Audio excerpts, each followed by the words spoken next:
तुम सोचते हो बेन 10 की जिंदगी कितनी मजेदार होगी।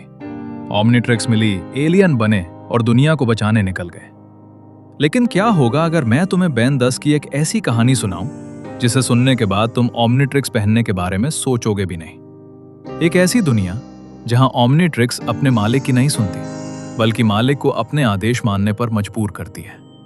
जहां हर ट्रांसफॉर्मेशन के साथ बेन को ताकत नहीं बल्कि दर्द मिलता है। आज मैं तुम्हें बेन 10 की सबसे डरावनी फैन में टाइमलाइन की कहानी सुनाने वाला हूं, कार्नेट्रिक्स की कहानी। सब कुछ शुरू हुआ एक सामान्य रात से। बेन, ग्वेन और ग्रैंडपा मैक्स अपनी समर ट्रिप पर थे। उन्हें बिल्कुल भी अंदाजा नहीं था कि उनकी जिंदगी हमेशा के लिए बदलने वाली है। उसी रात बेन जंगल में अकेला घूम रहा था। तभी आसमान से एक अजीब सी चमकती हुई चीज धरती पर आ गिरी। बेन उसके पास गया। उसे लगा कि शायद ये कोई एलियन टेक्नोलॉजी होगी, लेकिन उसे नहीं पता था कि वो उसकी जिंदगी की सबसे बड़ी गलती बनने वाली है। जैसे ही बेन ने उस डिवाइस को छुआ, उसके अंदर से काले टेंटेकल्स निकल आए और अगले ही पल वे सीधे बेन के हाथ में घुस गए। बेन दर्द से चीख उठा। उसने उस घड़ी को हिप्नोटाने की कोशिश की, लेकिन अब बहुत देर हो चुकी थी। वो घड़ी उसके हाथ पर नहीं लगी थी, वो उसके शरीर का हिस्सा बन चुकी थी।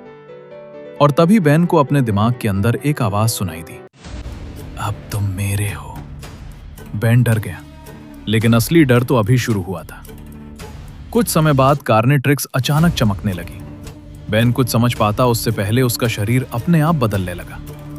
उसे ऐसा महसूस हो रहा था जैसे उसकी हर हड्डी टूट रही हो, जैसे उसका पूरा शरीर उसके खिलाफ हो गया हो। बेन लगातार चिल्ला रहा था, लेकिन ट्रांसफॉर्मेशन रुक नहीं रही थी, क्योंकि इस बार बेन ट्रांसफॉर्मेशन को कंट्रोल नहीं कर रहा था।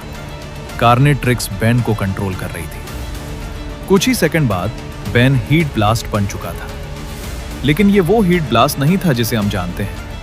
ये हीट ब्लास्ट कार्नेट्रिक्स के कंट्रोल में था।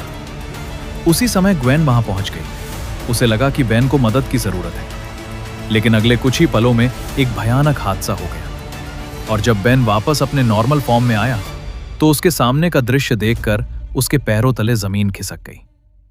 वो कांप रहा था, उसकी सांसें तेज हो चुकी थीं, और उसके दिमाग में सिर्फ एक ही सवाल था, मैंने क्या कर दिया? लेकिन उसकी मुश्किलें अभी खत्म नहीं हुई थी, क्योंकि कुछ ही देर बाद ग्रैंडपा मैक्स वहां पहुंच गए। उन्होंने बेन को शांत करने की कोशिश की, उन्होंने उसे रोकने की कोशिश की, लेकिन कार्नेट्रिक्स अब पूरी तरह जाग चुकी थी। वो दोबारा चमकी और बेन की इच्छा के खिलाफ उसे फिर से ट्रांसफॉर्म कर दिया। बेन अंदर से लड़ रहा था। वो अपने परिवार को बचाना चाहता था, लेकिन उसका शरीर अब उसका नहीं रहा था। कुछ देर बाद जंगल में सिर्फ आग की लपटें दिखाई दे रही थीं, और बेन अकेला खड़ा था। जिस परिवार के साथ वो छुट्टियां मनाने आया था, अब वे उसके साथ नहीं थे। इसके बाद बेन जंगल में भागने लगा। वो खुद से डरने लगा था। उसे समझ नहीं आ रहा था कि वो कार्नेट्रिक्स से ज्यादा खतरनाक है या कार्नेट्रिक्स उससे। लेकिन तभी उसे दूर से मदद के लिए किसी की आवाज सुनाई दी। जंगल के किनारे एक कैंप में अफरा तफरी मची हुई थी। आग तेजी से फैल रही थी। बेन किसी की मदद करना चाहता था। वो साबित करना चाहता था कि उसके अंदर अभी भी वही पुराना बेन मौजूद है। लेकिन जैसे ही वो आगे बढ़ा, कार्नेट्रिक्स फिर से सक्रिय हो गई, और एक बार फिर उसकी मर्जी के बिना ट्रांसफॉर्मेशन शुरू हो गया। बेन चिल्लाया, नहीं, इस बार नहीं। लेकिन कार्नेट्रिक्स नहीं रुकी, और कुछ ही पलों बाद एक और हादसा हो गया। उस पल बेन को समझ आ गया कि कार्नेट्रिक्स सिर्फ एक घड़ी नहीं है, ये एक ऐसी कैद है जिससे बाहर निकलना लगभग नामुमकिन है। अब बेन पूरी तरह अकेला था।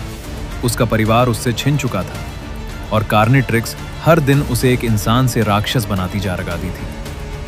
लेकिन सबसे बड़ा सवाल अभी बाकी है।